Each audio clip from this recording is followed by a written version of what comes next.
La parole est à Madame Lienemann. Oui, moi je voterai cet amendement.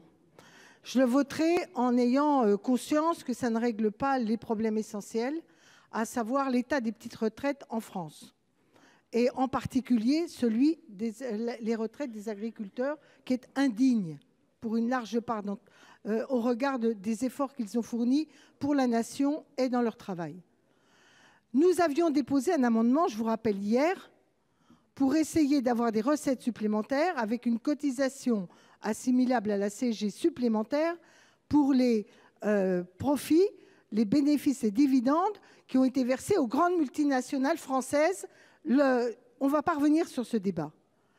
Mais moi, ce que je dis, c'est que toutes les réformes accumulées de retraite depuis quelques années ont fait qu'affaiblir les basses retraites et n'ont rien réglé justement de ce niveau des petites retraites. En revanche, Monsieur le ministre, il ne faut pas nous prendre pour des dupes.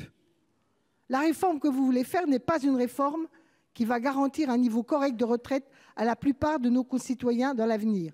Vous n'allez pas nous faire accepter le principe que cette réforme va régler le problème des retraites agricoles. Ce n'est pas vrai.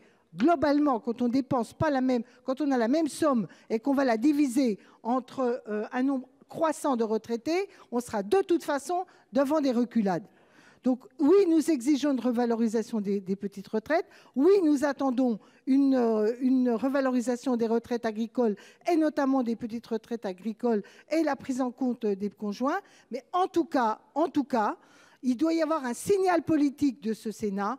Notre pays ne peut pas laisser tant d'agriculteurs avec un niveau de survie qui est en dessous de ce qui est digne au regard de la situation actuelle. Alors, la méthode n'est pas la bonne, mais ce n'est jamais la bonne. Alors, pour une fois, il y a quelque chose, c'est le signal politique qui doit être tenu et pas la réponse technique. Merci, Madame Lienemann. La parole est à